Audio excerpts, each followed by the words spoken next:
Different cases of pH determination, उसमें कितने cases मैंने बताए? फर्स्ट केस बताया हुआ क्या है? PH of aqueous solution of weak acid.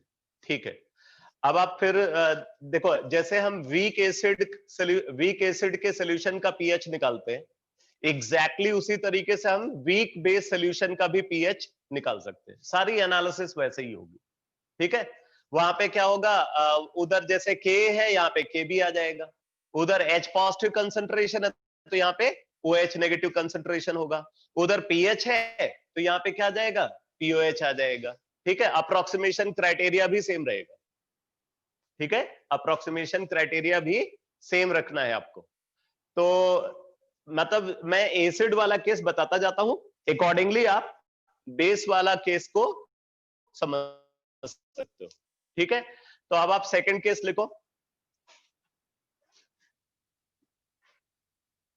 PH of mixture of strong acids, pH of mixture of strong acids. ठीक है, अगर स्ट्रॉन्ग एसिड सॉल्यूशन का मिक्सचर है तो उसका पीएच हम कैसे निकालेंगे? ठीक है, तो आप देखो, अगर हम दो स्ट्रॉन्ग एसिड को कंसीडर कर रहे हैं, मान लो HA एक्वस और HB एक्वस, ये दो स्ट्रॉन्ग एसिड्स हैं। HA और HB क्या है? दो स्ट्रॉन्ग एसिड्स हैं। इनको मिक्स करके हमने एक सॉल्यूशन बनाया। इनको मिक्स करके हम एक सॉल्यूशन बना रहे हैं। हमें इस सॉल्यूशन का पीएच निकालना है। अब देखो हमारे पास क्या इंफॉर्मेशन है। पहले वाले सॉल्यूशन की नॉर्मेलिटी हमें पता है। ठीक है, फर्स्ट एसिडिक सॉल्यूशन की क्या इंफॉर्मेशन है? नॉर्मेलिटी। ठीक है, और उसका वॉल्यूम पता है। दूसरे वाले सॉल्यूशन की भी नॉर्मेलिटी हमें पता है और उसका वॉल्यूम पता है। ठीक है, पहले सॉल्यूशन की नॉर्मेलिटी और वॉल्यूम पता है, दूसरे सॉल्यूशन की नॉर्मेलिटी और वॉल्यूम पता है, और हमें क्या निकालना है? हमें निकालना है सॉल्यूशन का जो सॉल्यूशन मिक्सचर है उसका पीएच। क्लियर? अब मैं आपको एक बात बता दूं कि किसी भी एसिडिक सॉल्यूशन की जो नॉर्मेलिटी होती है, ठीक है, किसी भी एसिडिक सॉल्यूशन की जो नॉर्मेलिटी होती है वो उस सॉल्यूशन के अंदर प्रेजेंट हाइड्रोजन आयन कंसंट्रेशन के बराबर होती है। आप इस बात को नोट में लिख लो, नोट में लिख लो, लिखो, normality of an acidic solution, normality of an acidic solution, normality of an acidic solution is equal to total hydrogen ion concentration present inside it. Total hydrogen ion concentration present inside it. Total hydrogen ion concentration present inside it. लिखो, whereas normality of basic solution, whereas normality of basic solution is equal to total hydroxyl ion concentration, total hydroxyl ion concentration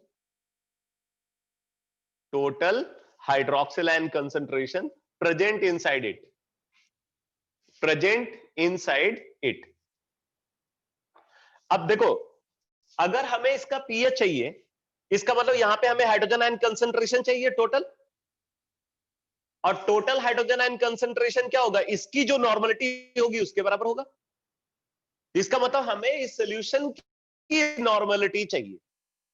ठीक है, तो अब आप देखो, हमें एक बात पता है कि एक स्ट्रॉन्ग एसिड है तो स्ट्रॉन्ग एसिड से रिएक्ट नहीं करता, ऐसा हम एज्यूम करके चलेंगे।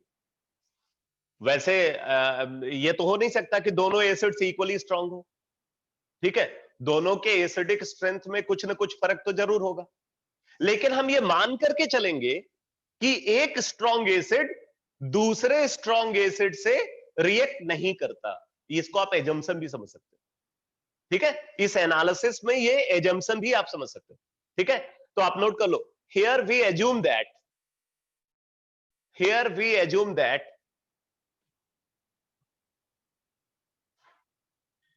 here we assume that a strong acid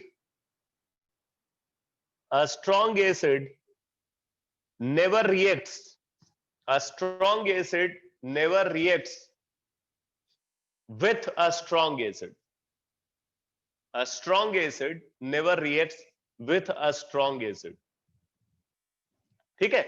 इसी तरीके से आप बोल सकते हो कि a strong base never reacts with a strong base, ठीक है? तो स्ट्रॉन्ग बेसिस के बीच में कोई रिएक्शन नहीं होगी, स्ट्रॉन्ग एसिड के बीच में कोई रिएक्शन नहीं होगी, बट रियलिटी में अगर बात करें तो कुछ न कुछ पॉसिबिलिटी रहती है। अब मान लो आप HClO4 को कंसीडर कर रहे हो, परक्लोरिक एसिड, और साथ में आपने सल्फ्यूरिक एसिड ले लिया, तो परक्लोरिक एसिड की प्रेजेंस में सल्फ्यूरिक एसिड थोड़ा बहुत हाइड्रोजन आयन एक्सेप्ट करने लगता है, वो हाइड्रोजन आयन एक्सेप्टर बन जाता है, मतलब बेस की तरह बिहेव करने लगता है, बट उसकी पॉसिबिलिटी बहुत कम है, इसलिए हम उसको नेग्लेक्ट करके एनालिसिस करते हैं। समझा है? तो अब देखो, अब हम क्या करेंगे, यहां पे हम निकालेंगे total gram equivalent of acid in solution, total gram equivalent of acid in solution. तो total gram equivalent of acid in mixture is equal to gram equivalent of acid in solution 1, gram equivalent of acid in solution 1 plus gram equivalent of acid in solution 2. Clear?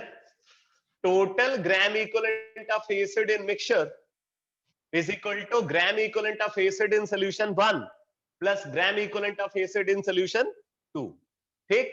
अब आप normality की definition को recall करो, क्या होती है normality? Number of gram equivalent of solute divided by volume of solution in litre, ठीक है? तो इसका मतलब नंबर ऑफ ग्राम इक्विवेलेंट क्या हो जाएगा? Normality into volume of solution. Number of gram equivalent क्या हो जाएगा? Normality into volume of solution. तो अब देखो, यहां पे हम क्या लिख सकते हैं? Total gram equivalent of acid in mixture is equal to normality of mixture multiplied by volume of mixture, ठीक है? Total gram equivalent of acid in mixture is equal to normality of mixture multiplied by volume of mixture, ठीक है?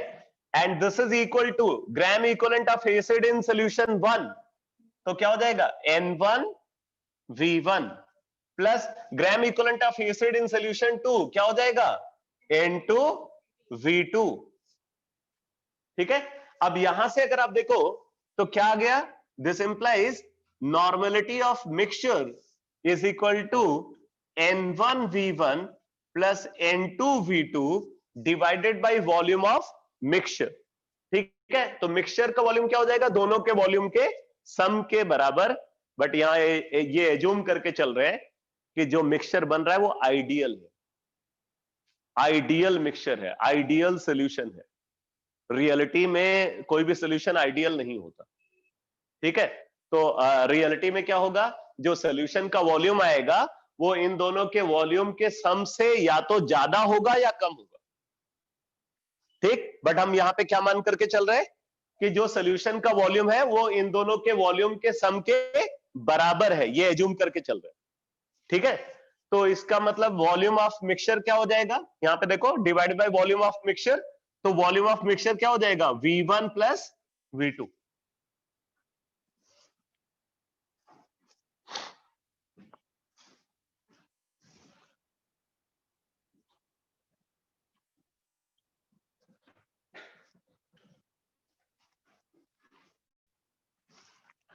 अब देखो ये acidic solution की normality है, इसका मतलब यही क्या हो जाएगा, यही हो जाएगा हाइड्रोजन आयन कंसंट्रेशन के बराबर, टोटल हाइड्रोजन आयन कंसंट्रेशन के बराबर। और अगर आपको टोटल हाइड्रोजन आयन कंसंट्रेशन मिल गया फिर पीएच निकाल सकते हो। तो पीएच क्या हो जाएगा, pH is equal to negative log of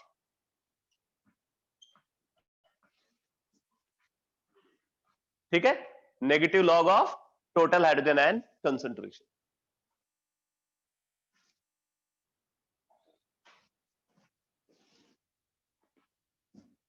ठीक है, तो इस तरीके से आप इस सॉल्यूशन का पीएच निकाल सकते हो, इस मिक्सचर का पीएच निकाल सकते हो।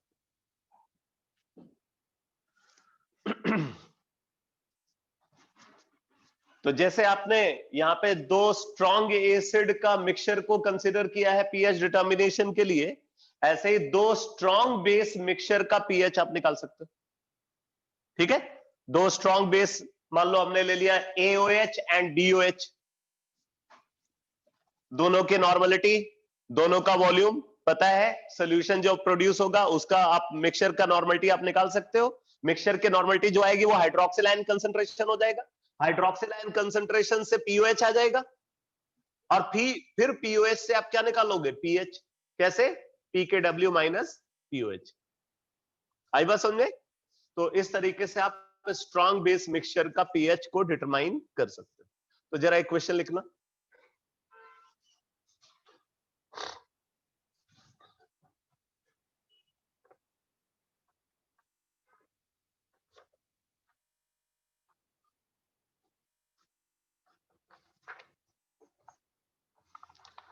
देखो, calculate pH of a mixture, calculate pH of a mixture which is produced, calculate pH of a mixture which is produced, calculate pH of a mixture which is produced by mixing 50 milliliter of 0.1 molar,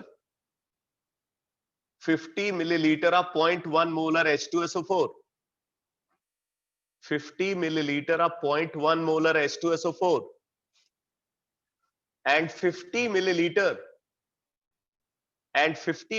of 0.4 molar and 50 milliliter of 0.4 molar HCl.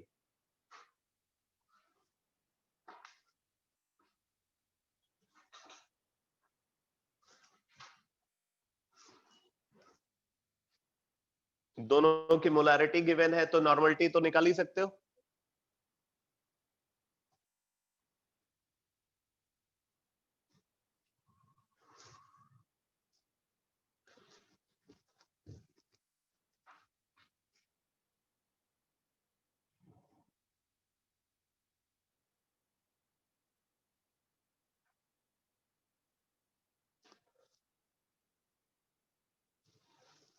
चलो मैं statement repeat कर देता हूं। Question है calculate pH of a mixture, calculate pH of a mixture which is produced by mixing, calculate pH of a mixture which is produced by mixing 50 milliliter of 0.1 molar H2SO4, 50 milliliter of 0.1 molar H2SO4 and 50 milliliter of 0.4 molar HCl.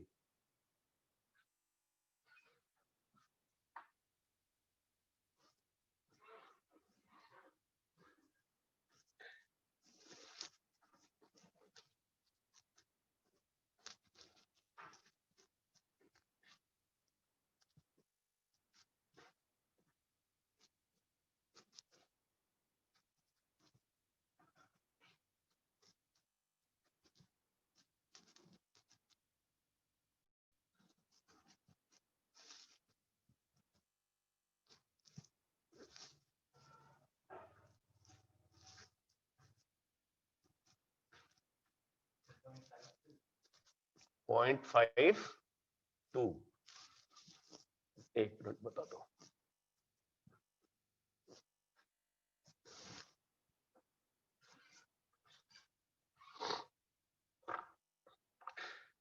सही answer.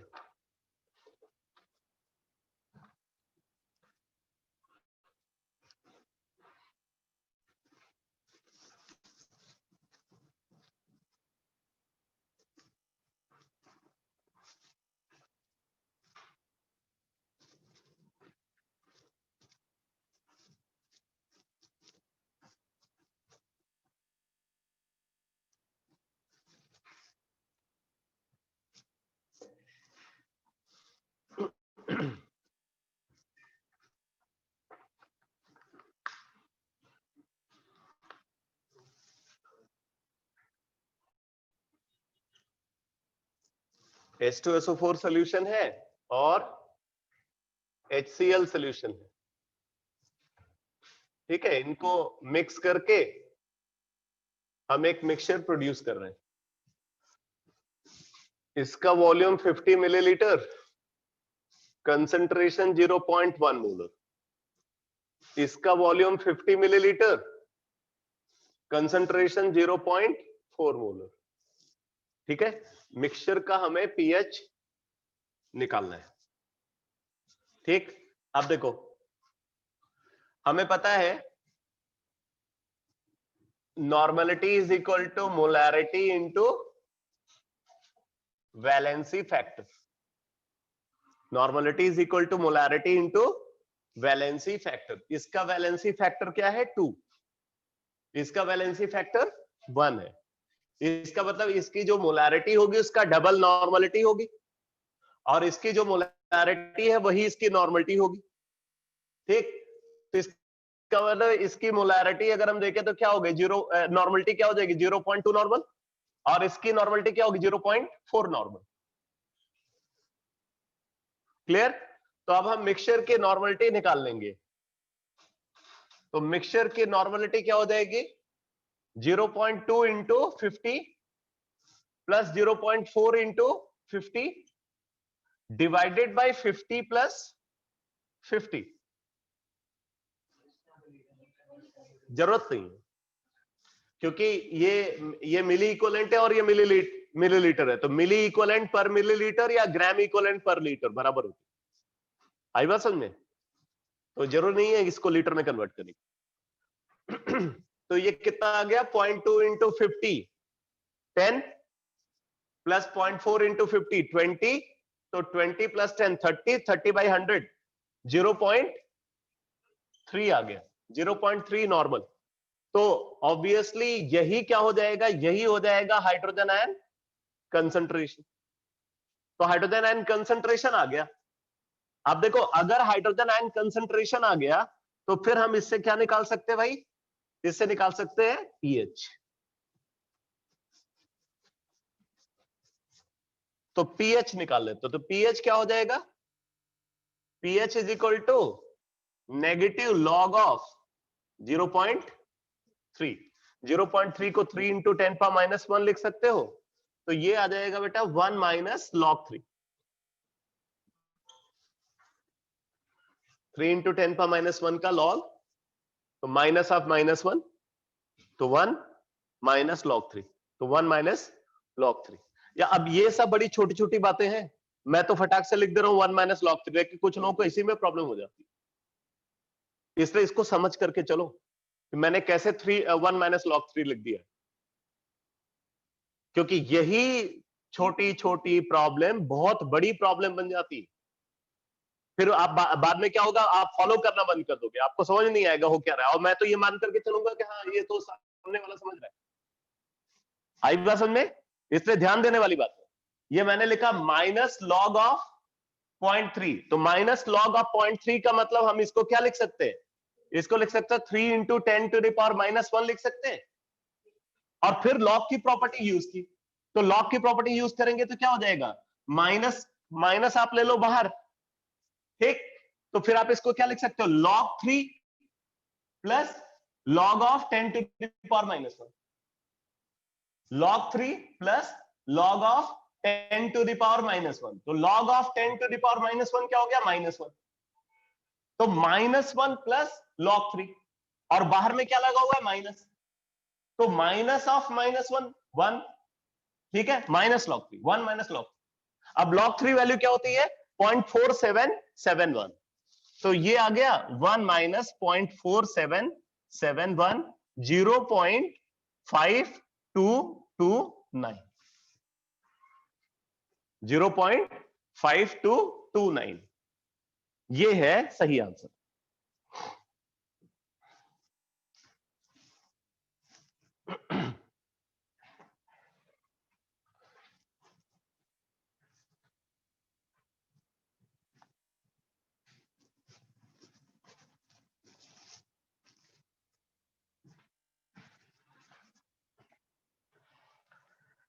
एक और question लिखो,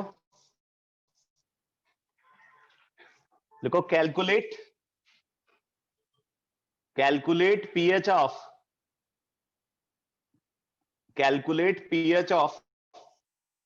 0.1 molar, calculate pH of 0.1 molar acetic acid solution,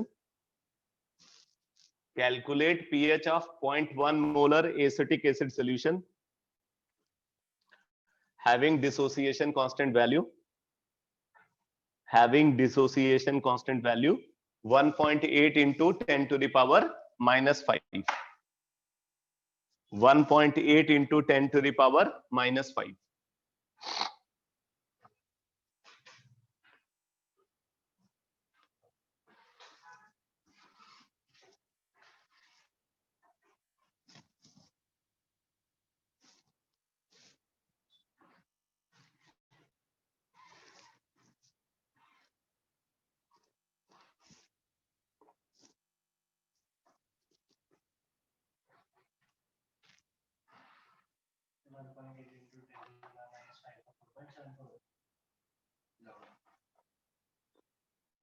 one 1.8 का log बता देता हूं, बाकी तुम खुद समझो, ठीक है।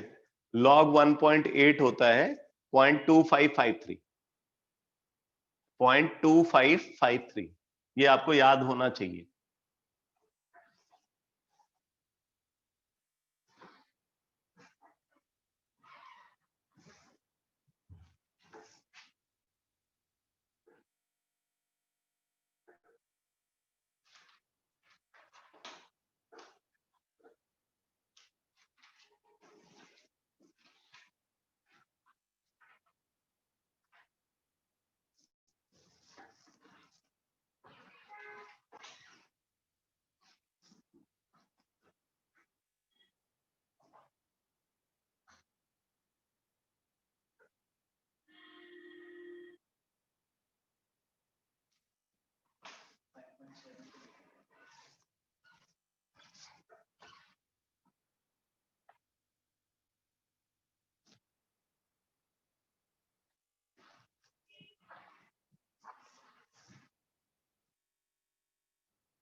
वीक एसिड इन वाटर वाला केस है।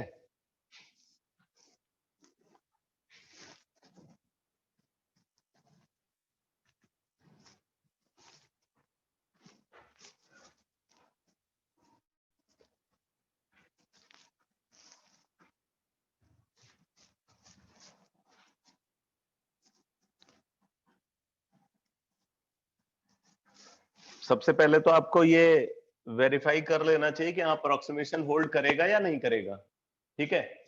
तो अगर अप्रोक्सीमेशन होल्ड करेगा, ये हम मान करके चले, तो क्या आता है, K is equal to C alpha square, है कि नहीं। K is equal to C alpha square, यानी कि 1.8 into 10 power minus 5 is equal to 0.1 into alpha square, है कि नहीं। तो alpha is equal to under root of 1.8 into 10 to the power minus 4, ठीक है, यानी कि under root of 1.8 into 10 to the power minus 2। ठीक है, तो 2 का स्क्वायर रूट होता है 1.414, 2 का स्क्वायर रूट होता है 1.414, तो वही 1.8 का स्क्वायर रूट फिर 1.35 के आसपास कुछ होना चाहिए, है कि नहीं? तो 1.35 इंटू 10 पावर माइनस 2, यानी कि ये आ रहा है 0.0135 अल्फा। अल्फा कितना आ रहा है? 0.0135। तो अप्रोक्सीमेशन के लिए क्या होना चाहिए? 0.08 से कम होना चाहिए, तो ये उससे कम है, इसका मतलब अप्रोक्सीमेशन होल्ड करेगा, कोई प्रॉब्लम नहीं। ठीक है, तो इस रिजल्ट को यूज करने में कोई प्रॉब्लम नहीं है। तो हम इस रिजल्ट को क्यों यूज करें? हम सीधे हाइड्रोजन आयन कंसंट्रेशन और पीएच वाला रिजल्ट यूज करें। तो हाइड्रोजन आयन कंसंट्रेशन को अगर कंसीडर करें तो क्या है भाई? Under root of K C होता है। Hydrogen ion concentration under root of K C होता है। ठीक है, तो K value 1.8 into 10 power minus 5 and C 0.1, तो ये आ गया बेटा under root of 1.8 into 10 to the power minus 3। ठीक है, तो अब आपको क्या चाहिए? पीएच। तो पीएच को आप क्या लिख सकते हो? 3 माइनस हाफ लॉग 1.8। अब इस तरीके से एक्सप्रेशन लिखने की प्रैक्टिस करो। ठीक है, ये मैंने कैसे लिखा है उसको समझो। ये 10 पे जो पावर है, ठीक, 10 पे जो पावर है उस पावर में माइनस साइन हटा दो, बाकी जो वैल्यू है दैट वैल्यू माइनस ये वाला टर्म। जैसे मान लो ये है ना हाइड्रोजन आयन कंसंट्रेशन आपने लिखा। हाइड्रोजन आयन कंसंट्रेशन क्या है? अगर हम मान लो लिखते हैं x into 10 to the power minus Y, x into 10 to the power minus Y, ये लिखते हैं। तो pH क्या लिखेंगे? pH लिखेंगे y। ठीक है, pH क्या लिखेंगे? y minus log x। आई बात समझ में? अगर हम लिख रहे हैं hydrogen ion concentration x into 10 to the power minus Y, तो pH क्या हो जाएगा? y minus log x। ठीक है, अब यहां पे x क्या है? x है under root of 1.8।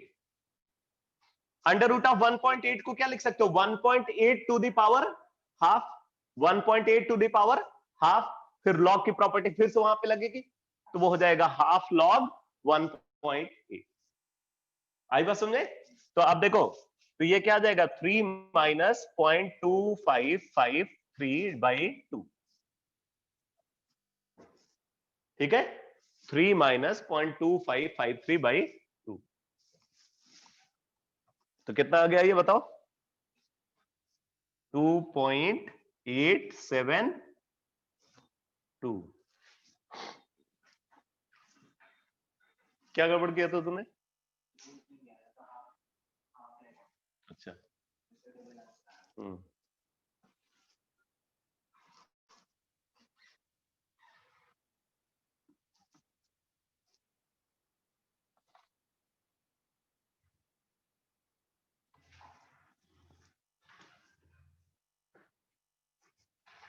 Next question लिखो।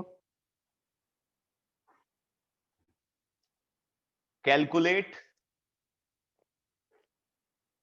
pH of a solution which is prepared by mixing. Calculate pH of a solution which is prepared by mixing equal volume of HCl solution of pH 4 and HCl solution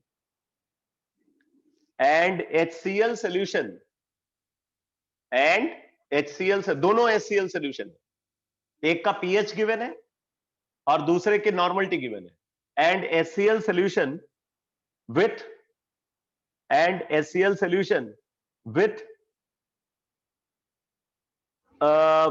normality 0.0019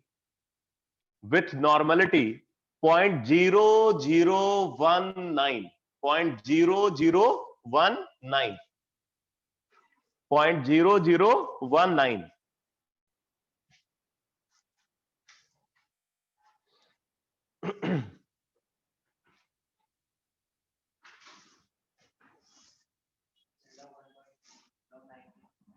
log 19 की value मैं क्यों बताऊं? Log table देखो, log table किसी के पास है?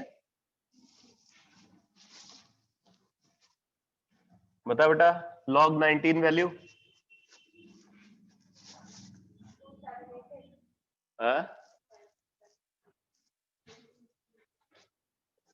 log 19 का मतलब तुम्हें देखना है log ऑफ 1.9 इंटू 10। हाँ, 1.9 इंटू 10, तो 1.9 इंटू 10 यानी कि 10 का log क्या हो जाएगा? 1 प्लस log ऑफ 1.9। तो जो 19 देख रहे हो ना, बेसिकली वो 1.9 का log देख रहे हो। तो 19 और 0 कॉलम वैल्यू बताओ। 2788 मतलब 0.2788 प्लस 1, 0.2788 प्लस 1, 1.2788। देखा ना, सब साफ हो गया। यही होता है, उस दिन बड़ा मजा आ रहा था।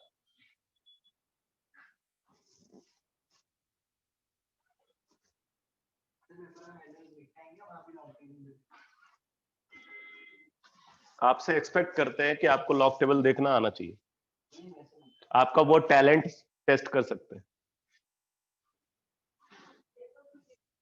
हाँ, फिर टेबल गिवन होगा, और क्या न्यूटन थोड़ी बन जाओगे।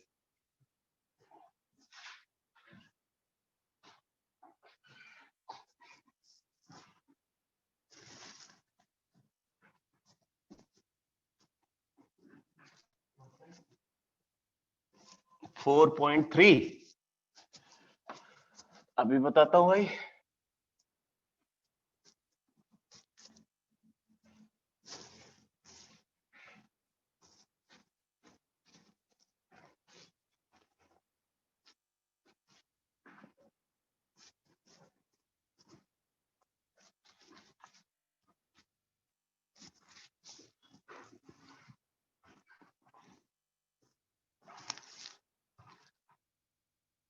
ना,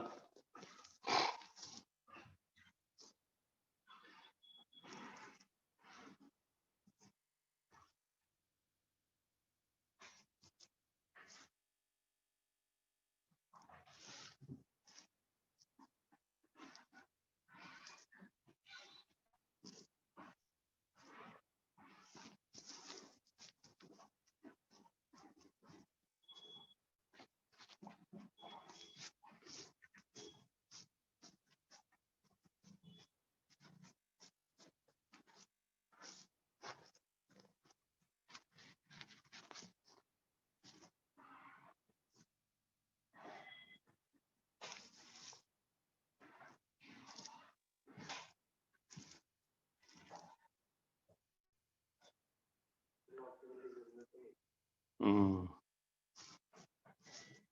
3 is correct answer.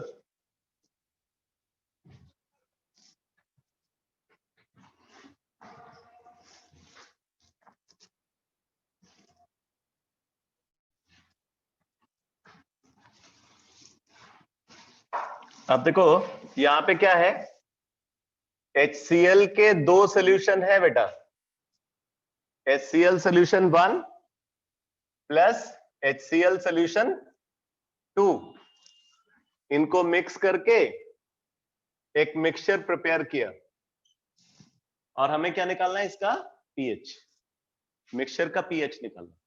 अब इसमें बोल रहे हैं कि दोनों का इक्वल वॉल्यूम यूज कर रहे हैं, तो मान लो इसका वॉल्यूम V है तो इसका भी V है, ठीक है? V मिलीलीटर दोनों का ले लिया। इसका पीएच बता रहा है 4 है, और इसका नॉर्मेलिटी बता रहा है 0.0019। ठीक है, तो पीएच अगर हमें पता है तो हाइड्रोजन आयन कंसंट्रेशन पता चल जाएगा।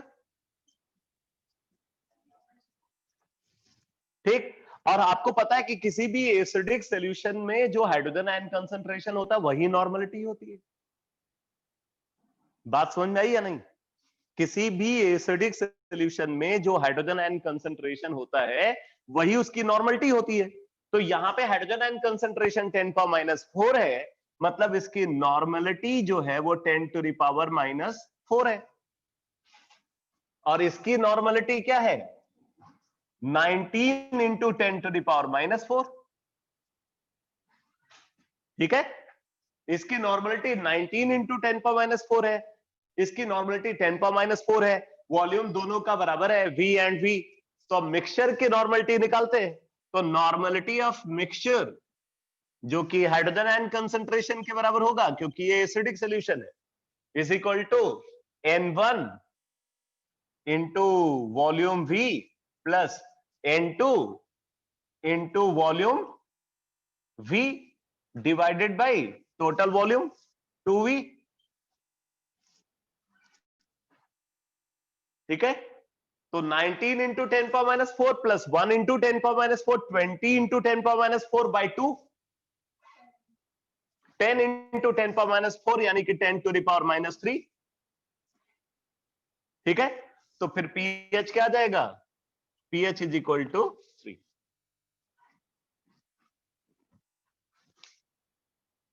आया समझ में?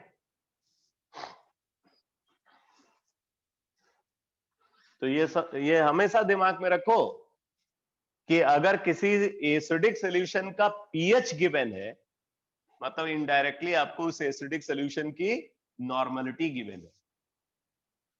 किसी बेसिक सॉल्यूशन का अगर पीओएच गिवन है या पीएच गिवन है, तो इसका मतलब इनडायरेक्टली आपको उस बेसिक सॉल्यूशन की नॉर्मलिटी गिवन है। क्लियर? तो ये तो बात हो गई pH of mixture of strong acids की, और सिमिलरली हम निकाल सकते हैं pH of mixture of strong base. ठीक है, जरा एक क्वेश्चन और नोट करो। देखो, कैलकुलेट पीएच ऑफ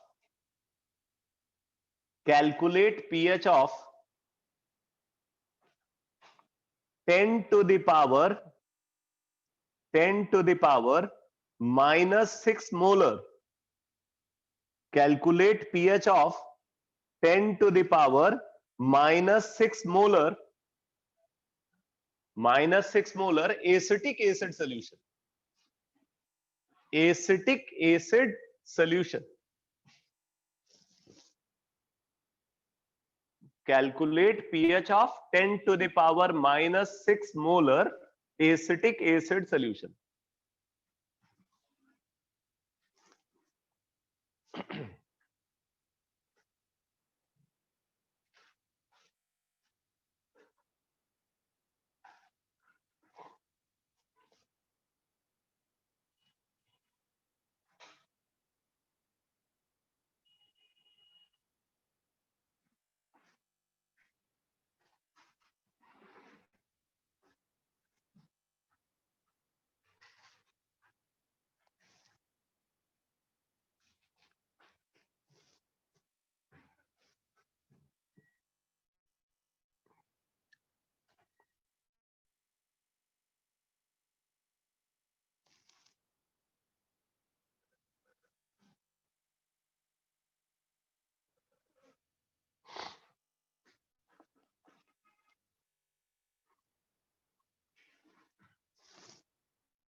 4.959 कैसे निकाला?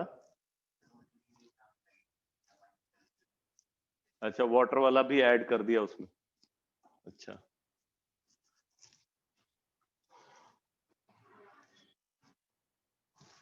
तो मतलब कौन सा फॉर्मूला यूज किया? H positive concentration is equal to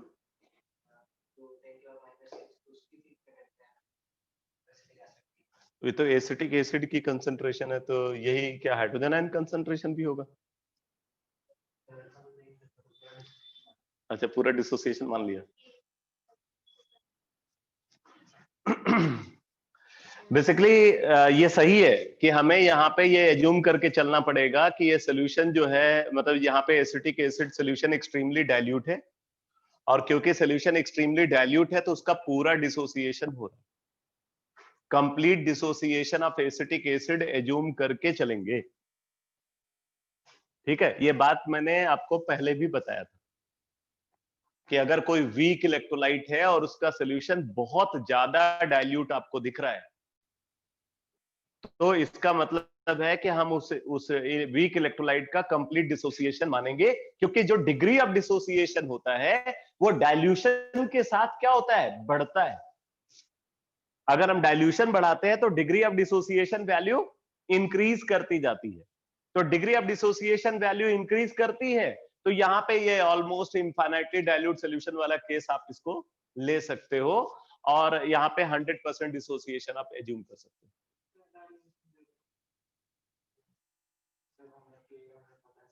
अच्छा, जरा तू 10⁻⁻6 मोलर का मतलब बता मुझे। 10⁻⁻6 मोलर का क्या मतलब है? 10⁻⁻6 मोल इन 1 लीटर ना? जरा 10⁻⁻6 मोल को ग्राम में कन्वर्ट करके बता। एसिटिक एसिड के 10⁻⁻6 मोल में कितने ग्राम है बता। अब उतना ग्राम अमाउंट को तू नेकेड आई से देख सकता है। 60 इंटू 10⁻⁻6 ग्राम, समझ में आया कि नहीं? 6 इंटू 10⁻⁻5 ग्राम एक लीटर में डाल रहे। 1 लीटर तो देखता है ना, 1 लीटर, 1 मग पानी, उसमें तुझे डालना है 6 इंटू 10⁻⁻5 ग्राम एसिटिक एसिड का। एक आध तिनका पकड़ ले उसका। वो भी नहीं मिलेगा बेटा, तो इसको डाइल्यूट नहीं बोलेंगे।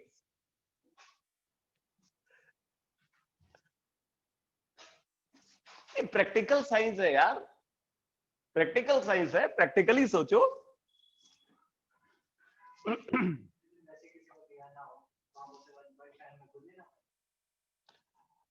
इसका मतलब है कि कुछ ना कुछ गड़बड़ है। अगर के वैल्यू नहीं गिवन है ना, के बी वैल्यू नहीं गिवन है, आपको भले पता भी हो लेकिन आप उसको यूज मत करो। उसको बिना यूज करके आंसर आने वाला है। ये समझ लो। तो अब एक बात कंफर्म हो गई बेटा कि एसिटिक एसिड का 100% डिसोसिएशन लेकर के चलेंगे, और 100% डिसोसिएशन लेंगे तो वैल्यू 10⁻⁻6 मोलर आएगी। अब 10⁻⁻6 मोलर आएगी तो एकदम ये क्रिटिकल केस है कि वाटर को कंसीडर किया जाए या छोड़ा जाए। समझ में आया कि नहीं? होता क्या है, अगर मान लो कि जो स्ट्रॉन्ग इलेक्ट्रोलाइट है, मतलब वाटर के कंपेयर में जो स्ट्रॉन्ग इलेक्ट्रोलाइट है, वो जितना हाइड्रोजन आयन कंसंट्रेशन प्रोड्यूस कर रहा है, अगर वो वाटर की वजह से जितना हाइड्रोजन आयन कंसंट्रेशन प्रोड्यूस होता है उसके 10 टाइम्स, मतलब वाटर कितना हाइड्रोजन आयन कंसंट्रेशन प्रोड्यूस करता है, 10⁻⁷ मोलर। क्लियर? उसको 10 से मल्टीप्लाई कर दो, 10 से मल्टीप्लाई करो तो वैल्यू क्या आई, 10⁻⁻6। अगर वो दूसरा वाला इलेक्ट्रोलाइट 10⁻⁻6 मोलर से कम हाइड्रोजन आयन कंसंट्रेशन प्रोड्यूस करता है, तो फिर वाटर का कंट्रीब्यूशन को भी कंसीडर किया जाएगा, अदरवाइज वाटर का कंट्रीब्यूशन को नेग्लेक्ट करेंगे। तो यहां पे वाटर का कंट्रीब्यूशन को नेग्लेक्ट करेंगे, तो हाइड्रोजन आयन कंसंट्रेशन कितना आ गया, 10⁻⁻6 मोलर। तो पीएच कितना आ गया बेटा, 6 आ गया।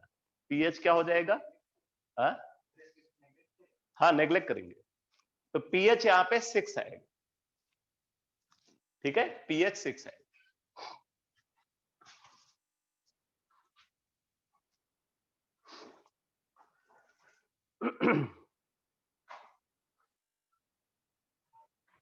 एक और क्वेश्चन लिखो, calculate pH of 10 to the power -8 molar, calculate pH of 10 to the power -8 molar HCl solution, 10 to the power -8 molar HCl solution।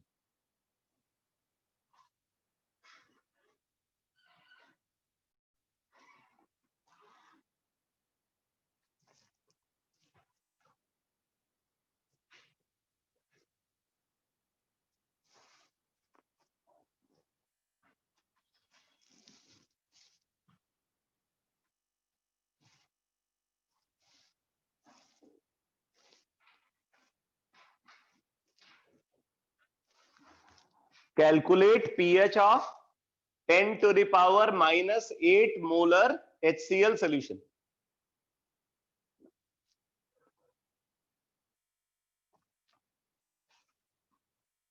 Calculate pH of 10 to the power -8 molar HCl solution।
Six point 6.9 थोड़ा ज्यादा approximation use कर लिया तुमने, ये 6.96 के आसपास कुछ आता है।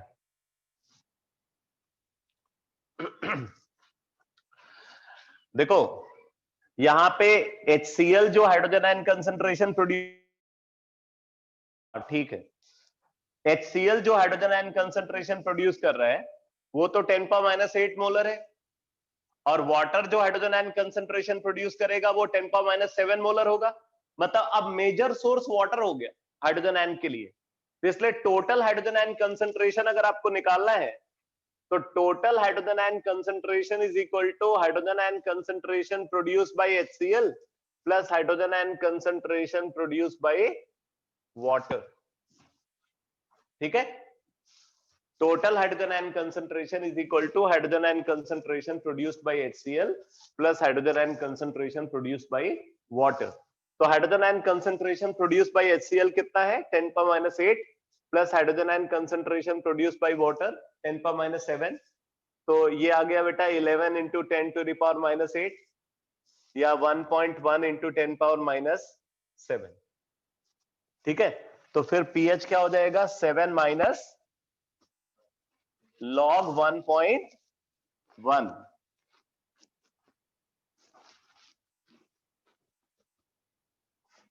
तो pH आ जाएगा 7 माइनस log ऑफ 1.1।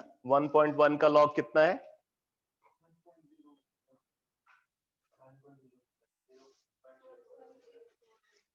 नहीं नहीं इसका log बता रहे हैं कितना,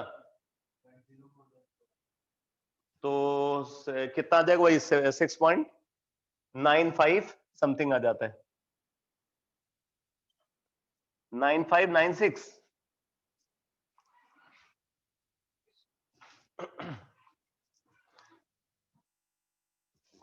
या 6.96।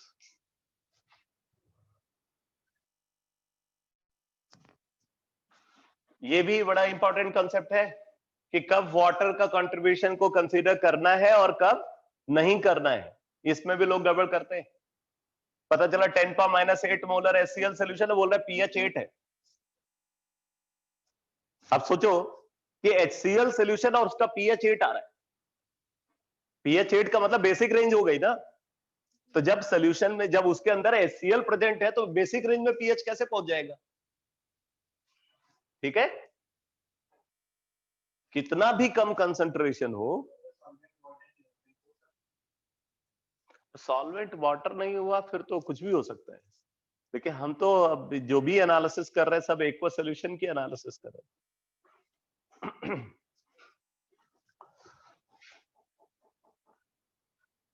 चलो नोट करो, डिटर्मिनेशन ऑफ pH ऑफ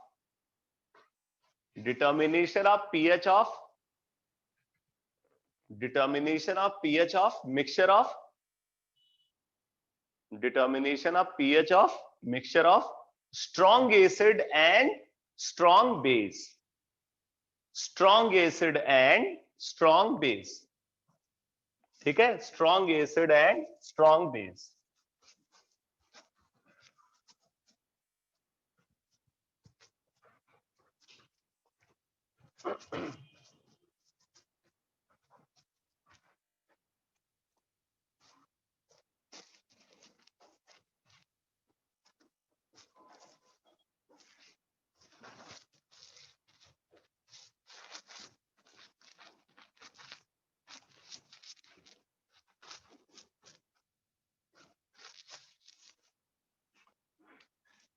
तो अब देखो, अगर हम एक स्ट्रॉन्ग एसिड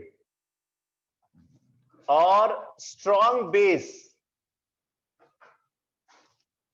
को मिक्स कर रहे हैं और यहां से हमने एक सॉल्यूशन प्रिपेयर किया और हम उस सॉल्यूशन का पीएच निकालना चाहते हैं, ठीक है। तो जो स्ट्रॉन्ग एसिड सॉल्यूशन है, अगर उसकी नॉर्मेलिटी हमने बोला N1 है और वॉल्यूम उसका है V1, और जो स्ट्रॉन्ग बेस सॉल्यूशन है उसकी नॉर्मेलिटी है N2, वॉल्यूम है V2, ठीक है। स्ट्रॉन्ग एसिड सॉल्यूशन की normality N1, volume V1, strong base solution की नॉर्मेलिटी N2, वॉल्यूम V2। तो हमें निकालना है इस सॉल्यूशन का पीएच। पीएच निकालना है तो ऑब्वियसली हमें मिक्सचर की नॉर्मेलिटी निकालनी पड़ेगी, लेकिन मिक्सचर की नॉर्मेलिटी निकालने के साथ साथ हमें यह भी देखना पड़ेगा कि रिजल्टिंग सॉल्यूशन क्या है। रिजल्टिंग सॉल्यूशन एसिडिक है या बेसिक है या न्यूट्रल है। तीन पॉसिबिलिटी हो सकती है यहां पे, ठीक है। तो ये इंश्योर करते हुए कि वो एसिडिक है और बेसिक है और न्यूट्रल है, मिक्सचर की नॉर्मेलिटी निकालेंगे और फिर वहां से पीएच निकालेंगे, ठीक है। तो तीन केसेस पॉसिबल। फर्स्ट केस इसका देखो, फर्स्ट केस क्या है भाई? If N1V1 is greater than N2V2, क्या मतलब है इसका? Number of gram equivalent of acid is greater than number of gram equivalent of base. तो अगर एसिड के ग्राम इक्विवेलेंट बेस से ज्यादा है तो ऑब्वियसली लास्ट में कुछ एसिड बच जाएगा, और अगर एसिड बच जाएगा तो रिजल्टिंग सॉल्यूशन क्या होगा? एसिडिक होगा। तो if N1V1 is greater than N2V2, then resulting solution should be basic, ठीक है। Then resulting solution should be acidic। Resulting solution should be acidic। अब हम क्या करेंगे? मिक्सचर की नॉर्मेलिटी निकालेंगे, ठीक है, नॉर्मेलिटी ऑफ मिक्सचर। और क्योंकि ये एसिडिक है तो इसलिए ये किसके बराबर होगा? हाइड्रोजन आयन कंसंट्रेशन के बराबर होगा। Normality of mixture hydrogen ion concentration के बराबर होगा। तो क्या होगा भाई normality of mixture? Total gram equivalent of acid taken minus gram equivalent of base taken. तो यहां से हमें क्या मिल गया? ग्राम equivalent of acid unused, gram equivalent of acid unused divided by total volume, है कि नहीं? तो इससे हमें पता चल गया कि जो एसिड बचा हुआ है उसकी नॉर्मलिटी क्या है, और वही हाइड्रोजन आयन कंसंट्रेशन हो जाएगा। तो फिर यहां से पीएच निकाल लोगे।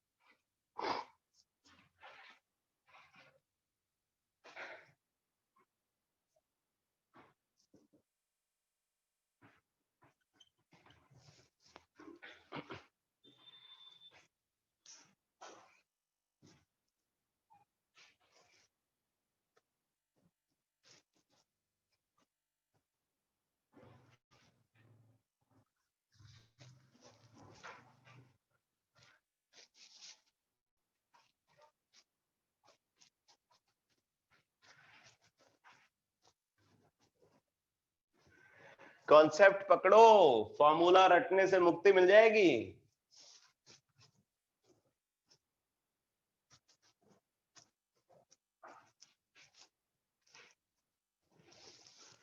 तो ये तो हो गया एक केस। अब सेकंड केस यहां पे कंसीडर करते हैं। If N2V2 is greater than N1V1, then resulting solution should be basic.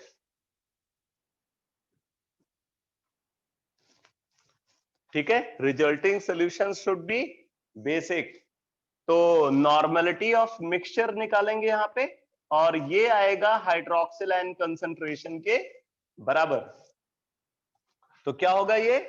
This is equal to total gram equivalent of base taken minus gram equivalent of acid taken divided by total volume. यहां से निकाल लेंगे pOH,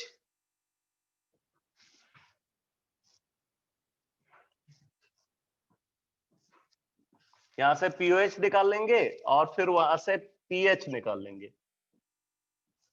अगर room temperature पे तो 14 minus pOH.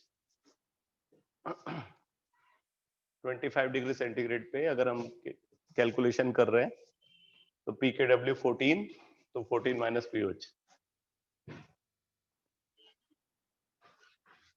तो ये second case हो गया। ठीक है, अब इसमें तीसरी पॉसिबिलिटी भी है।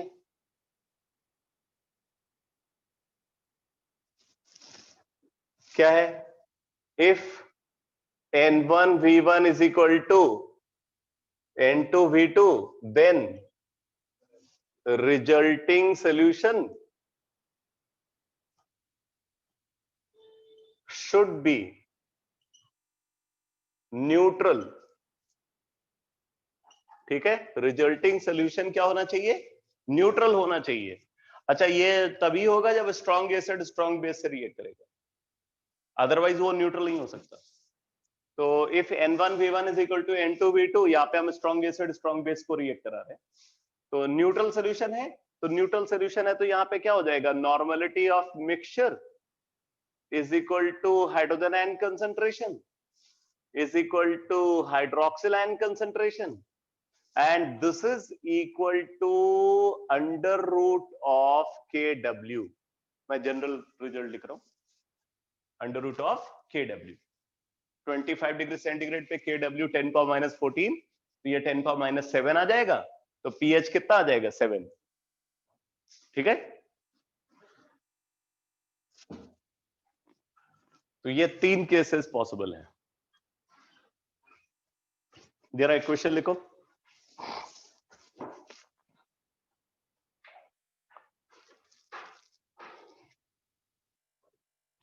लिखो, calculate pH of a solution, calculate pH of a solution which is prepared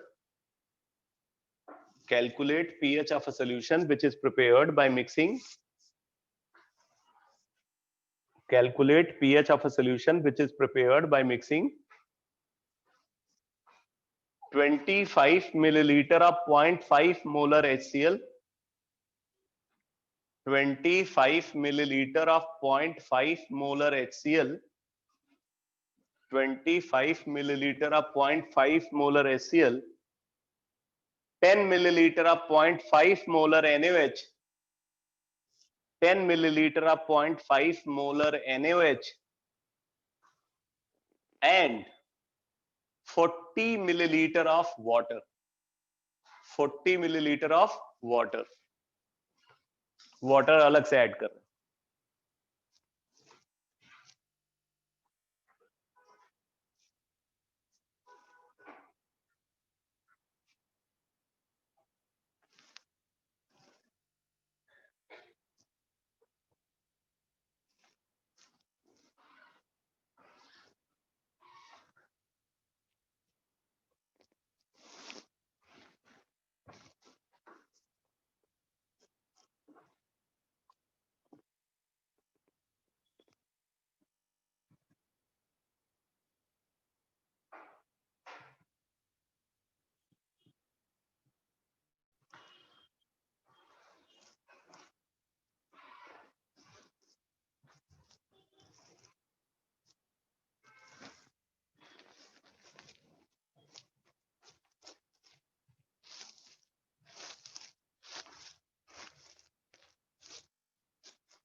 Point.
अरे भाई, वाटर को आप कंसीडर कर रहे हो या नहीं कर रहे? हाँ, वॉल्यूम के लिए तो कंसीडर करना पड़ेगा ना। तो फिर तो तुम्हारा कैलकुलेशन में ही प्रॉब्लम है बेटा। कैलकुलेशन चेक करो। HCl plus NaOH plus water give solution.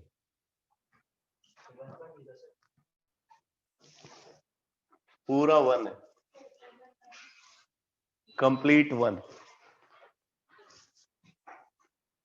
न कम न ज्यादा। 25 मिलीलीटर ऑफ 0.5 मोलर HCl है, 10 मिलीलीटर ऑफ 0.5 मोलर NaOH है,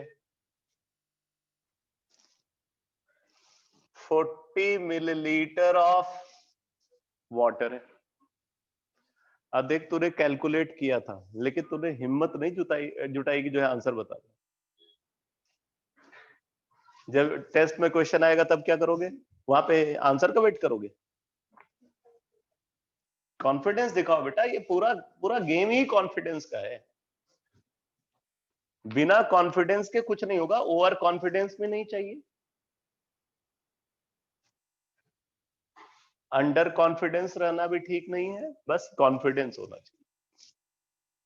जो आता है उसका कॉन्फिडेंस फील करो, मेथड सही तरीके से अप्लाई करो, कैलकुलेशन सही करो, आंसर सही आना ही है। तो ये है, और हमें इस सोल्यूशन का पीएच निकालना है। तो सबसे पहले तो हमने ये देख लिया भाई कि किसके ग्राम इक्विवेलेंट ज्यादा है, एसिड के या बेस के। तो मोलैरिटी गिवन है, अपना काम पूरा करो, नॉर्मलिटी निकाल करके ग्राम इक्विवेलेंट को कंपेयर करो। तो इसका भी n फैक्टर 1 है, इसका भी n फैक्टर 1 है, दोनों का वैलेंसी फैक्टर 1 है। तो जो इनकी मोलैरिटी है वही इनकी नॉर्मलिटी होगी, ठीक है। तो दोनों की नॉर्मलिटी 0.5 है, तो इसका मिली इक्विवेलेंट कितना हो गया बेटा? 12.5। 12.5 इसका कितना हो गया? 5। मतलब एसिड के ग्राम इक्विवेलेंट ज्यादा है, तो resulting solution must be acidic. तो नॉर्मलिटी ऑफ मिक्सचर क्या हो जाएगा? 25 इंटू 0.5 माइनस 10 इंटू 0.5, ठीक है, डिवाइडेड बाई टोटल वॉल्यूम 75। तो 7.5 अपॉन 75, इतना सिंपल कैलकुलेशन है, सोचो। 0.1। अब ये क्या आ गया भाई? एसिडिक सॉल्यूशन है ना, हाइड्रोजन आयन कंसंट्रेशन है ये, हाइड्रोजन आयन कंसंट्रेशन 0.1, तो पीएच क्या आ गया? 1। हाँ, फिर बेस में से एसिड वाले को सब्ट्रैक्ट करते, हाँ, फिर वो OH नेगेटिव कंसंट्रेशन होता। अभी बताया तो था यही सब कुछ, दोबारा कंफर्म कर रहा है। कॉन्फिडेंस दिखाना है।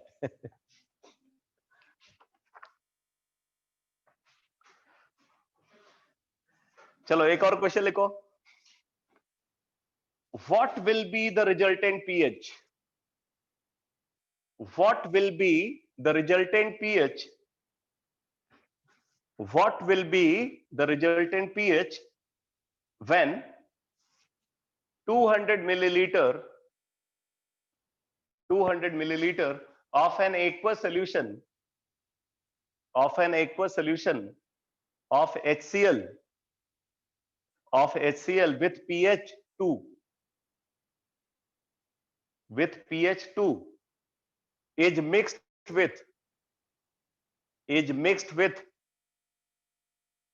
300 milliliter of an aqueous solution of NaOH with pH 12.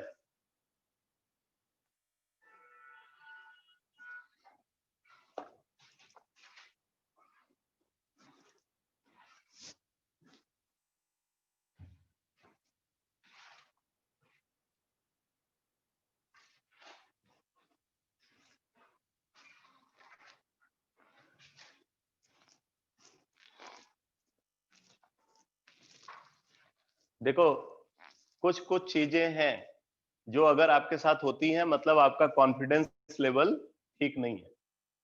जैसे क्वेश्चन जो स्टेटमेंट आपने पढ़ा है अगर आप उसको दोबारा से रिपीट कर रहे हो,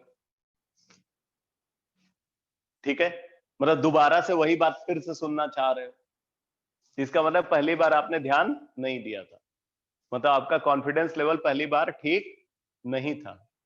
उसी तरीके से आप क्वेश्चन सॉल्व करते हो और रफ वर्क करते हो, ये भी करते कुछ लोग, मतलब फेयर वर्क नहीं, मतलब जिनका कॉन्फिडेंस लेवल अच्छा होता है ना वो सीधे फाइनल सोल्यूशन पे जाते हैं, फाइनल आंसर पे जाते हैं। रफ का मतलब कैलकुलेशन के लिए इधर उधर कर लिया, लेकिन यह है कि लिख रहे हैं जो वो फेयर वर्क कर। अगर आप इस बात का इंतजार कर रहे हो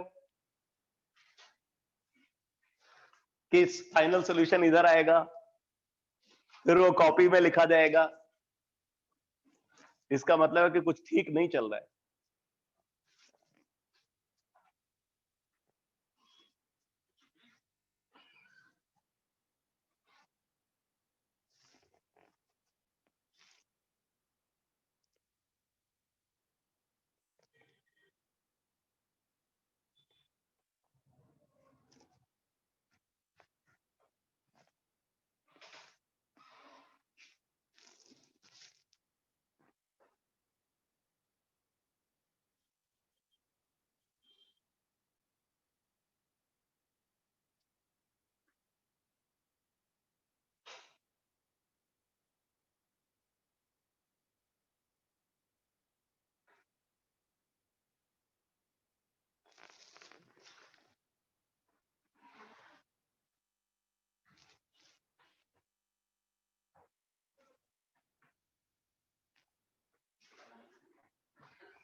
बता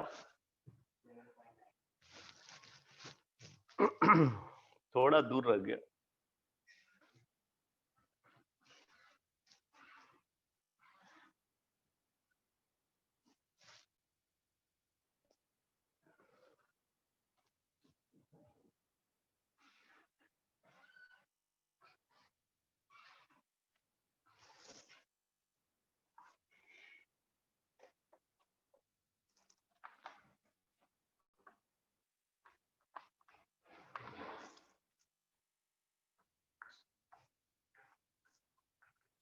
कितने क्वेश्चन लूज करता है हर टेस्ट में कैलकुलेशन एरर की वजह से? है? कम होता है, इसका मतलब यहाँ कैजुअली लेता है।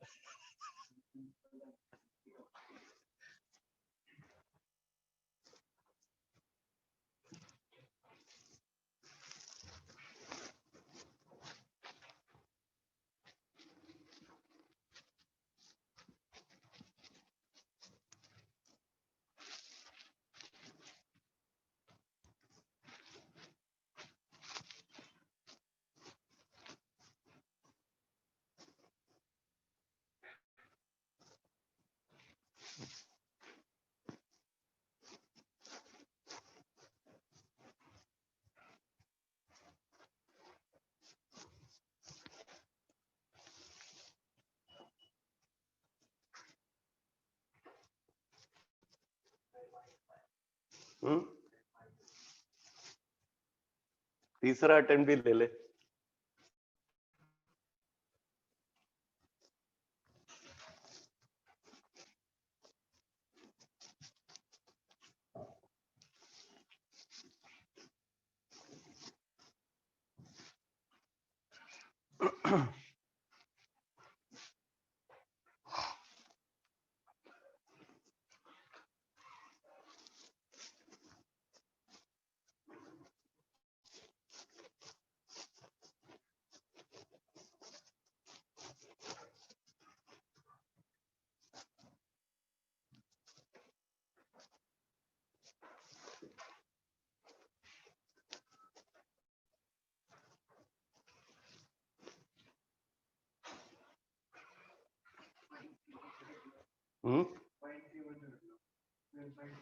अच्छा चौथा भी ले ले फिर।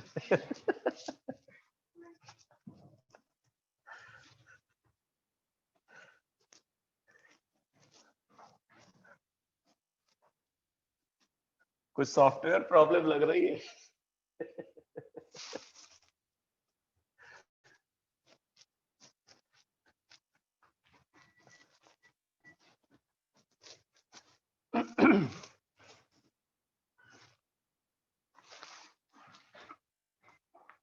देखो बोल रहे हैं कि एक HCl सोल्यूशन है और एक NaOH सोल्यूशन है।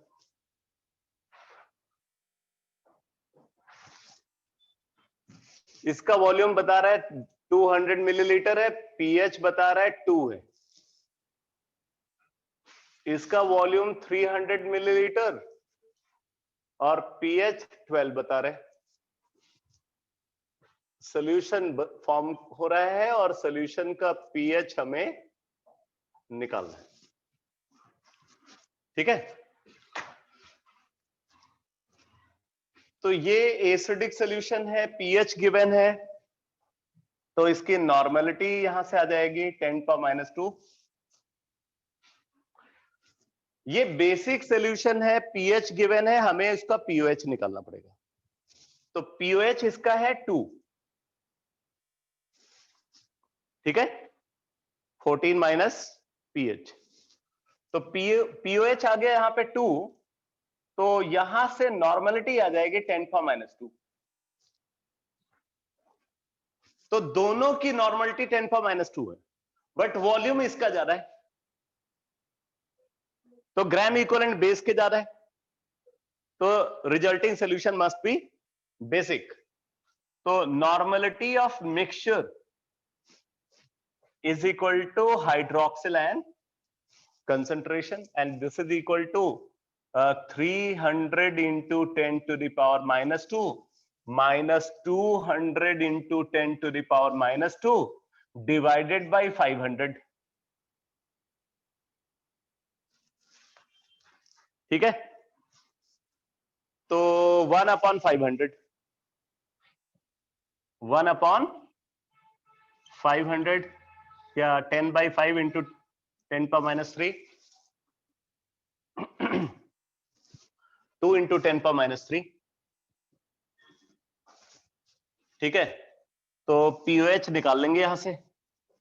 पीओएच क्या हो जाएगा, 3 माइनस log2,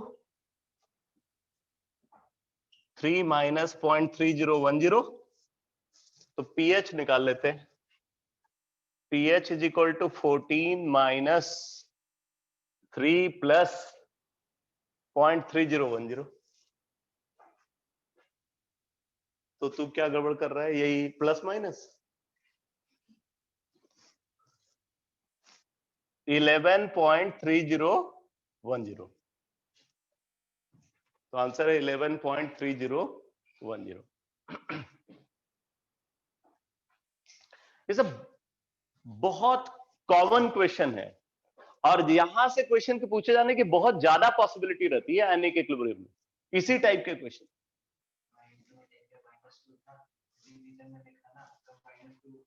मैंने पहले ही बोल दिया था सॉफ्टवेयर प्रॉब्लम है।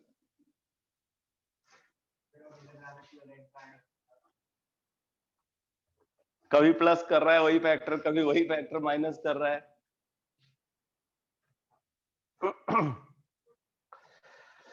चलो अगला केस लिखो।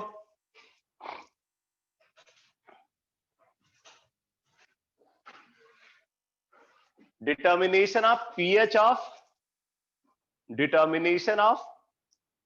Of mixture of determination of pH of mixture of weak acids, determination of pH of mixture of weak acids। ठीक है, तो अगर हमारे पास वीक एसिड का मिक्सचर है और हमें उस मिक्सचर का पीएच निकालना है, हाँ मिक्सचर ऑफ वीक एसिड्स, तो ऑब्वियसली एक से ज्यादा एसिड होंगे।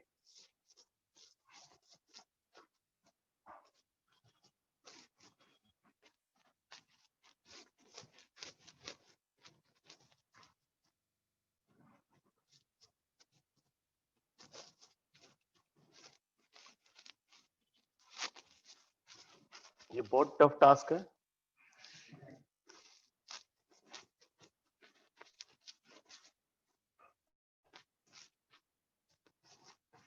इंक जो है ना जम जाती है ठंड में।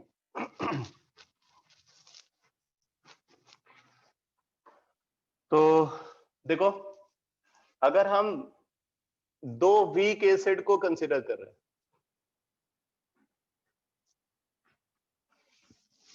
इनको मिक्स किया, सॉल्यूशन बना रहे, सॉल्यूशन का हमें पीएच निकालना है। मान लेते हैं कि इसका डिसोसिएशन कांस्टेंट है K1 और कंसंट्रेशन है C1। ठीक है, इसका डिसोसिएशन कांस्टेंट है K2 और कंसंट्रेशन है C2। ठीक है, और हमें सॉल्यूशन का पीएच निकालना है। ऑब्वियसली हमें सॉल्यूशन में हाइड्रोजन आयन कंसंट्रेशन निकालना पड़ेगा। अब देखो, आप यहां पे एक बात समझ सकते हो कि ये दो वीक एसिड्स हैं, दोनों के बीच में हाइड्रोजन आयन कॉमन है। इसका मतलब ये एक दूसरे के ऊपर कॉमन आयन इफेक्ट दिखाएंगे, और ये एक दूसरे के ऊपर कॉमन आयन इफेक्ट दिखाएंगे, और हमें कॉमन आयन कंसंट्रेशन ही निकालना। वो कॉमन आयन क्या है? हाइड्रोजन आयन, और उसी का कंसंट्रेशन हमें यहां पे निकालना है। तो अब एक बात समझ लेना कि अगर कभी दो इलेक्ट्रोलाइट या दो से ज्यादा इलेक्ट्रोलाइट एक दूसरे के ऊपर कॉमन आयन इफेक्ट दिखाते हैं, या उनमें से किसी भी एक के ऊपर कॉमन आयन इफेक्ट ऑब्जर्व होता है बाकी की वजह से, और आपको कॉमन आयन कंसंट्रेशन निकालना है, तो हमेशा कॉमन आयन कंसंट्रेशन निकालने के लिए कंडीशन ऑफ चार्ज बैलेंस को यूज किया जाता है, और जिसके बारे में मैंने आपको पिछले लेक्चर में बताया भी था। ठीक है, कंडीशन ऑफ चार्ज बैलेंस को यूज करेंगे कॉमन आयन कंसंट्रेशन को डिटरमाइन करने के लिए। नोट करो,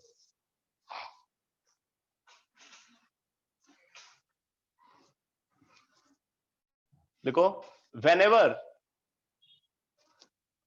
whenever common ion effect is observed, whenever common ion effect is observed, whenever common ion effect is observed, and we have to determine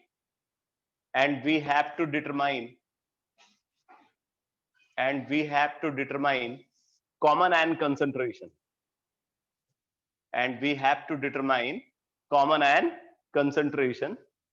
then condition of charge balance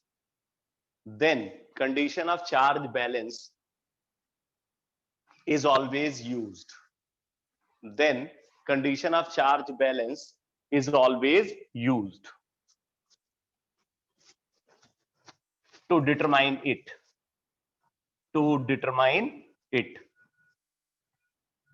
ठीक है, तो अब यहां पे कंडीशन ऑफ चार्ज बैलेंस को apply करेंगे। तो according to condition of charge balance, मैं एक बार फिर से लिख देता हूं, according to condition of charge balance, total gram equivalent of cation is equal to total gram equivalent of anion। ये होता है भाई कंडीशन ऑफ चार्ज बैलेंस के अकॉर्डिंग। क्या बोलते हैं? कोई भी सोल्यूशन हमेशा इलेक्ट्रिकली न्यूट्रल रहता है, तो अगर इलेक्ट्रिकली न्यूट्रल है सॉल्यूशन, तो उसके अंदर जितना ग्राम इक्विवेलेंट कैटायन का है उतना ही ग्राम इक्विवेलेंट एनायन का होना चाहिए। जरूरी नहीं है कि एक ही कैटायन और एक ही एनायन हो, एक से ज्यादा कैटायन प्रेजेंट है और एक से ज्यादा एनायन प्रेजेंट है, तब भी ये कंडीशन होल्ड करेगी। ठीक है, तो total gram equivalent of cation is equal to total gram equivalent of anion. अब यहां पे अगर आप देखो तो ये प्रोड्यूस कर रहा है H पॉजिटिव कैटायन और A नेगेटिव एनायन। ये क्या प्रोड्यूस कर रहा है? H पॉजिटिव केटायन और B नेगेटिव एनायन। अगर वाटर को भी कंसीडर कर ले तो वो प्रोड्यूस करेगा H पॉजिटिव केटायन और OH नेगेटिव एनायन। फिलहाल तो हम वाटर का कंट्रीब्यूशन को नेग्लेक्ट करके एनालिसिस कर रहे हैं, ठीक है। तो हम ये बोल सकते हैं कि gram equivalent of H positive is equal to gram equivalent of A negative plus gram equivalent of B negative, ठीक है।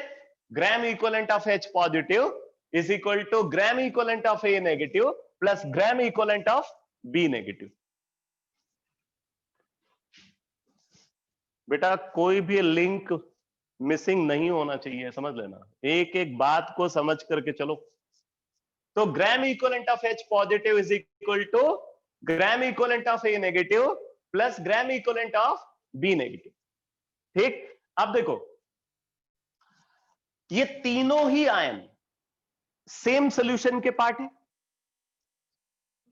उसी सॉल्यूशन के अंदर हाइड्रोजन आयन भी है, उसी सॉल्यूशन में A नेगेटिव भी है, उसी सॉल्यूशन में B नेगेटिव भी है। इसका मतलब वॉल्यूम ऑफ सॉल्यूशन तीनों के लिए क्या है? बराबर। तो अगर वॉल्यूम ऑफ सॉल्यूशन तीनों के लिए बराबर है तो जो वॉल्यूम ऑफ सॉल्यूशन है उससे हम अगर डिवाइड कर दे दोनों साइड में तो क्या कुछ फर्क पड़ेगा?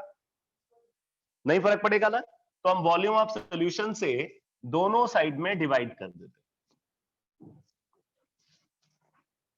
तो अगर हमने वॉल्यूम ऑफ सॉल्यूशन से दोनों साइड में डिवाइड कर दिया तो ये टर्म जो है ये नॉर्मलिटी ऑफ H पॉजिटिव हो गया, ये नॉर्मलिटी ऑफ A नेगेटिव हो गया और ये नॉर्मलिटी ऑफ B नेगेटिव हो गया। क्योंकि नॉर्मलिटी क्या होती है? Number of gram equivalent of solute divided by volume of solution in litre, ठीक है। तो हम इसको लिख सकते हैं normality of H positive is equal to normality of A negative plus normality of B negative.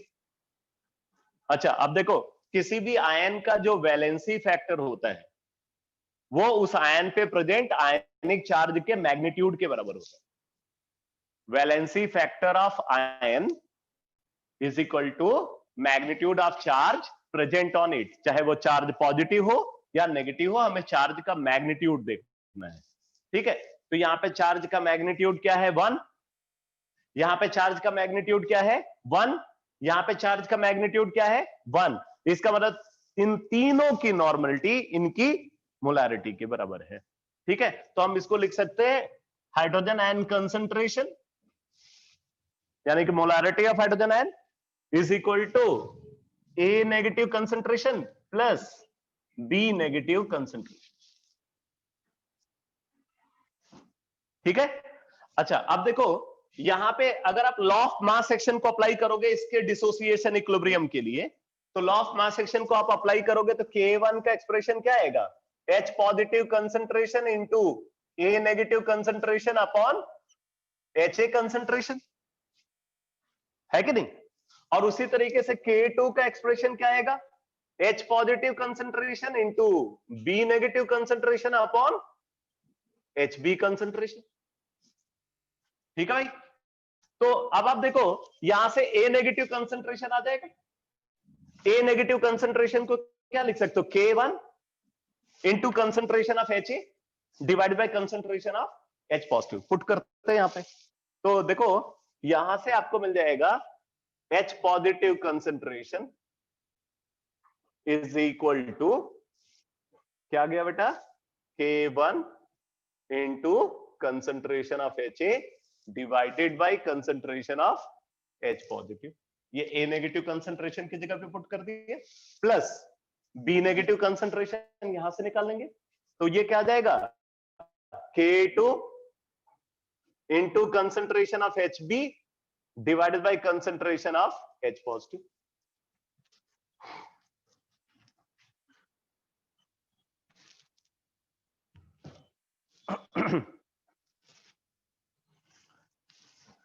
इसको इधर ले आओ, क्रॉस मल्टीप्लाई करो तो क्या आ गया? हाइड्रोजन आयन कंसंट्रेशन का square is equal to K1 into concentration of HA plus K2 into concentration of HB, ठीक है भाई। तो फिर आप यहां पे क्या लिख सकते हो, देयरफॉर हाइड्रोजन आयन कंसंट्रेशन क्या आ जाएगा, स्क्वायर रूट ऑफ दिस।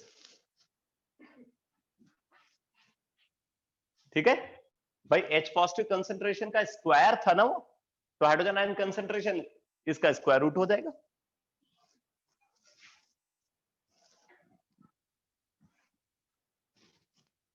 अच्छा, अब एक बात और देखना बेटा, ये जो कंसंट्रेशंस आप यहां पे देख रहे हो, H positive concentration, A negative concentration, HA concentration, ये क्या है, ये इनका इक्विलिब्रियम कंसंट्रेशन।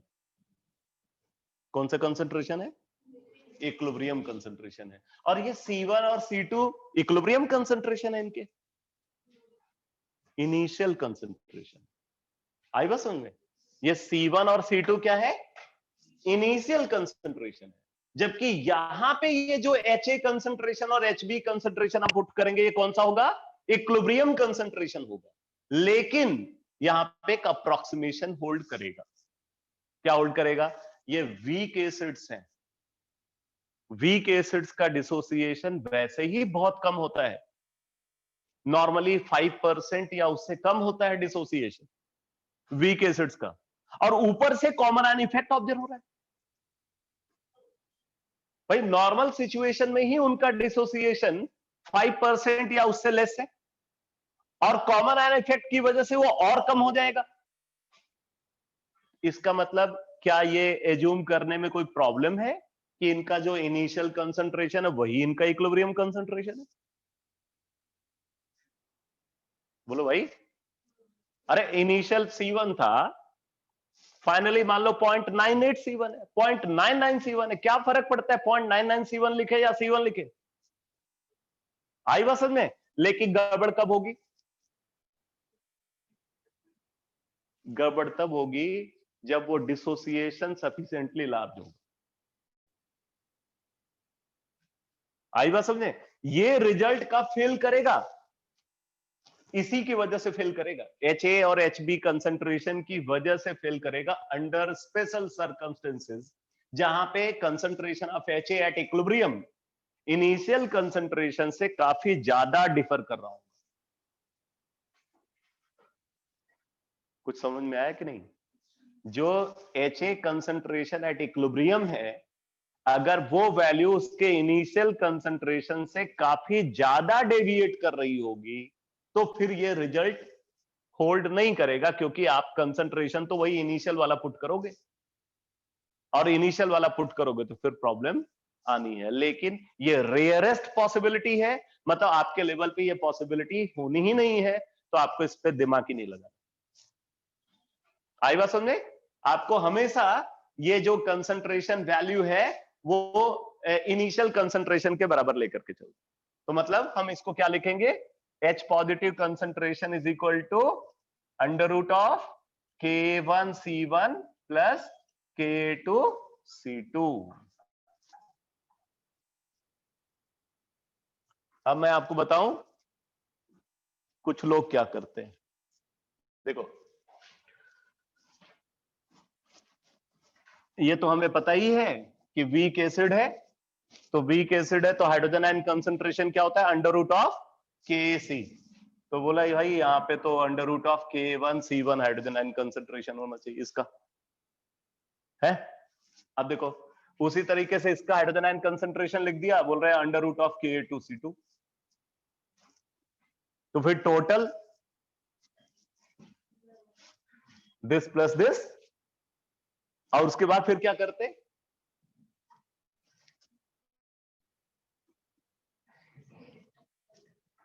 ऐसे लिख देते, बोलते अभी square root x plus square root of y is equal to square root of x plus y। नई प्रॉपर्टी निकली है,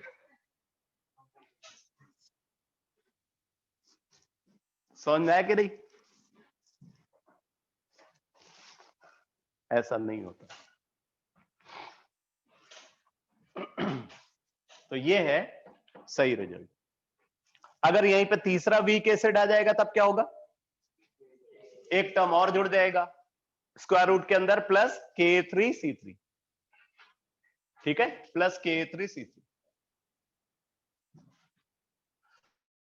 ऐसे ही आप वीक बेस का मिक्सचर की एनालिसिस कर सकते हो। तो अगर वीक बेस का मिक्सचर है तब क्या हो जाएगा, hydroxyl ion concentration is equal to under root of Kb1C1 plus Kb2C2।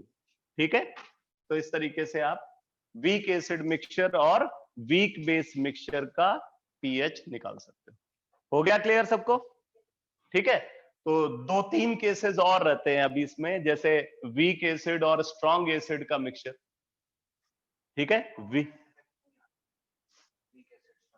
हाँ वीक, लेकिन है तो वो एक अलग केस ना, हमने जितने भी केसेस अब तक कंसीडर किए उनसे डिफरेंट है। तो वीक एसिड और स्ट्रॉन्ग एसिड मिक्सचर, ठीक है, सिमिलरली वीक बेस और स्ट्रॉन्ग बेस मिक्सचर, और फिर उसमें आता है वीक एसिड और strong base mixture, weak base और strong acid mixture, weak acid और वीक बेस मिक्सचर। ये सब स्पेशल केसेस हैं, ये सब बफर के केसेस हो जाते हैं, ये सॉल्ट हाइड्रोलिसिस के केस हो जाते हैं, उनकी अलग एनालिसिस होती है। समझ में? तो अभी मेनली हमें एक केस और डिस्कस करना है, वो है पीएच ऑफ मिक्सचर ऑफ, लिख लो, हेडिंग नोट कर लो जिससे छूटे नहीं, pH of mixture of weak acid and strong acid, pH of mixture of weak acid and strong acid। ठीक है, तो इसको कल की क्लास में डिस्कस करेंगे, और उसके अलावा जो है फिर बफर का डिस्कशन स्टार्ट हो जाएगा कल की क्लास में। ओके बेटा, अच्छा फ्राइडे को मैंने बोला ना नॉमेनक्लेचर का टेस्ट होगा, और अभी मैं एक लेक्चर और शेयर करूंगा आपको, हाँ एक लेक्चर और शेयर करूंगा नॉमेनक्लेचर का टेस्ट के लिए, तो उसको भी आपको कंप्लीट करना है, और फिर उसके बाद आपको फ्राइडे को टेस्ट देना है।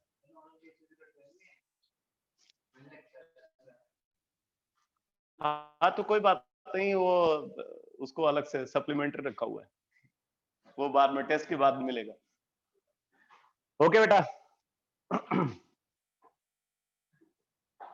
टोटल 12 लेक्चर्स है बेटा, आपने 10 देखे हैं, ठीक है, 11th आने वाला आपके पास। उसके बाद